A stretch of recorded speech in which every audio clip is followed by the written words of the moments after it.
Hai anak-anak ibu semua, apa kabar? Ibu harap kalian masih tetap semangat untuk mengikuti pembelajaran kita pada pagi hari ini.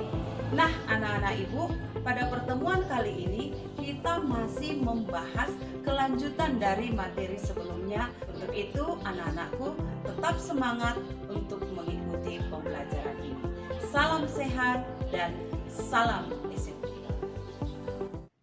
Teks kritik sastra dan esai, yaitu menganalisis sistematika dan kebahasaan kritik dan esai.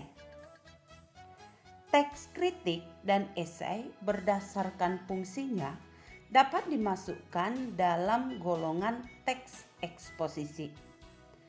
Kamu pasti masih ingat fungsi teks eksposisi, bukan? Benar. Teks eksposisi digunakan untuk menyampaikan pendapat.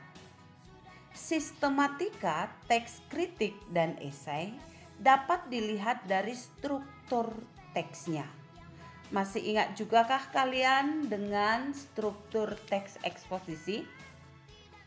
Adapun struktur teks kritik dan esai sama dengan struktur teks eksposisi, yaitu pernyataan pendapat atau tesis, argumen, dan penegasan ulang.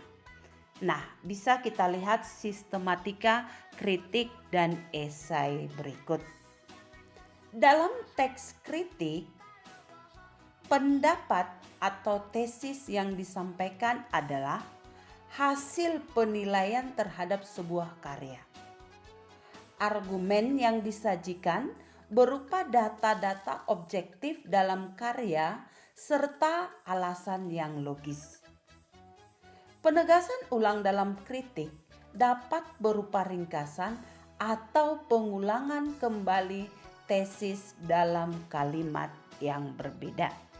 Jadi antara kritik dan esai memiliki sistematika yang hampir sama, yaitu diawali dengan pendahuluan yang merupakan argumen atau pernyataan umum, diikuti dengan pernyataan pendapat atau tesis, sedangkan dalam esai berupa isi yang berupa argumen, dan diakhiri dengan sebuah penegasan ulang ataupun simpulan.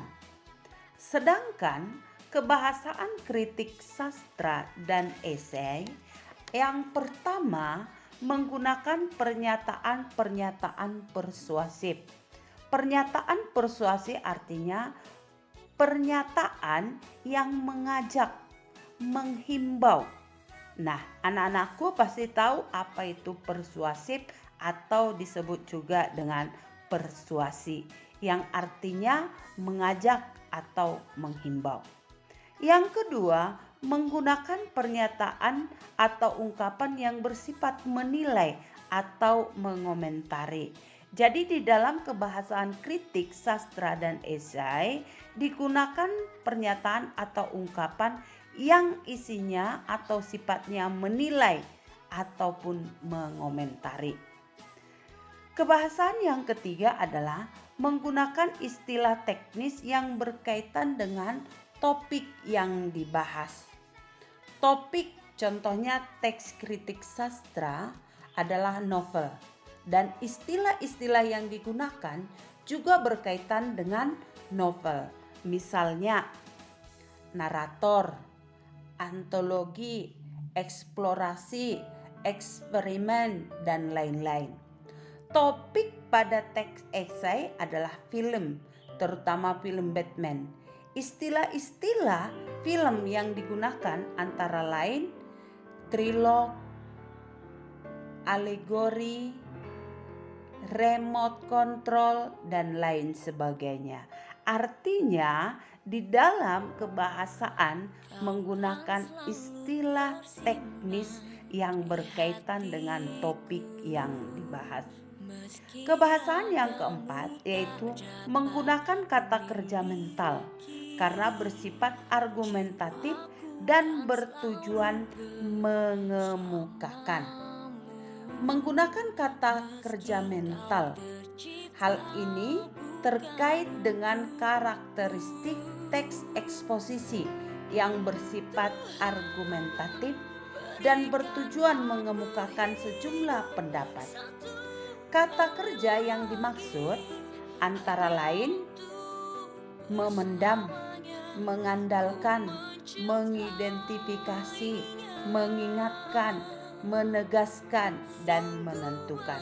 Nah, itu salah satu contoh kata kerja mental. Nah, anak-anakku, dari penjelasan yang Ibu sampaikan, anak-anakku pasti sudah tahu sistematika dan kebahasaan yang terdapat dalam kritik dan esai. Nah, itulah yang kita bahas pada pertemuan ini. Untuk lebih memahami sistematika atau struktur dan kebahasaan kritik dan esai, silahkan anak-anakku menjawab soal-soal atau tugas yang sudah Ibu siapkan di Google Classroom. Kerjakan dengan baik, rapi, dan tepat waktu. Salam sehat dan salam